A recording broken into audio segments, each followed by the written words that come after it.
A little bit more on the president's interview with Griff Jenkins. President Trump standing by his decision to cut aid to several Central American countries unless they do more to stem the flow of migrants coming north to the United States. I already stopped the money. We pay them over $500 million. Honduras, Guatemala, El Salvador. We stopped the money. Some people would say, oh, you should give them more money. The Democrats say give them more money. Well, there's at least one Republican who disagrees with the president. Joining us now, Florida Congressman Francis Rooney. Nice to see you, sir. As always, the president seems to think there's people who say that we should give those Latin American countries more money, or just you're okay with the same amount.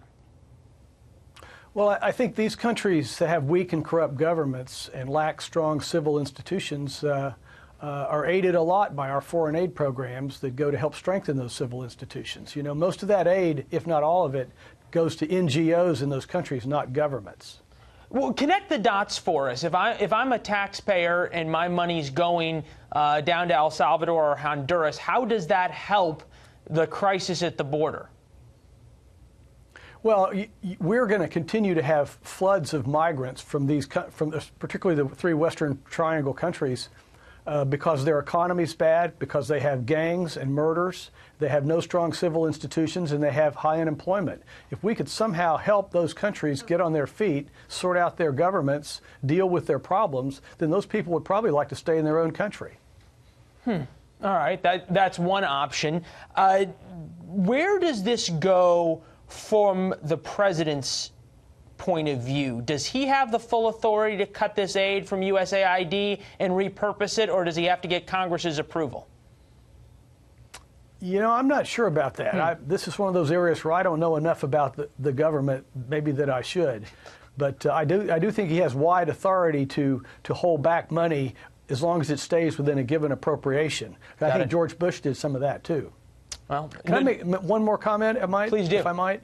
You know, if we cut off all this aid, I'm afraid China will just come in and do it instead. You know, they're buying Italy now, and they're trying to buy Greece for $500 million. Buying those three countries would be a pretty good bargain. Well, it seems they're also trying to buy Panama while they're at it. Yep. Okay. Is there anything the U.S. can do to prevent that? The scenario you're throwing out? Well, I think once again, I think our aid programs and our strong relationships with our Western Hemisphere allies are important and need to be strengthened. I mean, here we're opposing right now an effort of China to buy a big piece of property in El Salvador and put in a large port there, which would be a disaster for us. You know, China's building ports all around the world, and I find that they have some fairly dangerous potential uses. I think there's some people who agree with you on that, including some in the White House. Real quickly, though, if you're not going to stand by, as the president, his words of trying to cut aid off, what leverage do you have over these countries to get them to try and keep their people from heading north?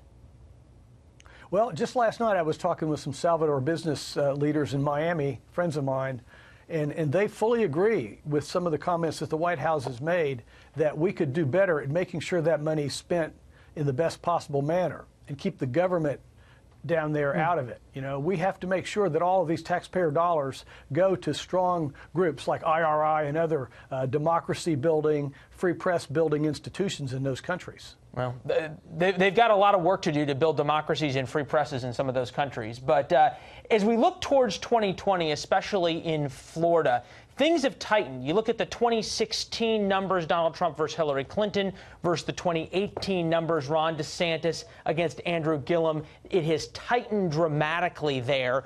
We know that Gillum is going to try to work to register a number of new voters. There's 1.4 million felons who are now eligible to vote in Florida for 2020. How worried are you that Florida becomes back in play and potentially turns blue again?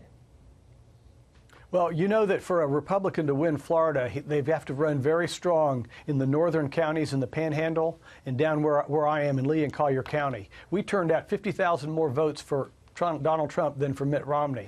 And so I think the president's $1.1 billion that he's given to rebuild the Everglades projects and things like that show his commitment to South Florida. And hopefully we're going to get on board and ban offshore drilling, which almost all Floridians oppose. And something you've been very vocal about, not only the offshore drilling, but trying to get some help there for the Everglades. Ron DeSantis as well is a part of that. Congressman, we appreciate your time as always. We'll see you back here in D.C.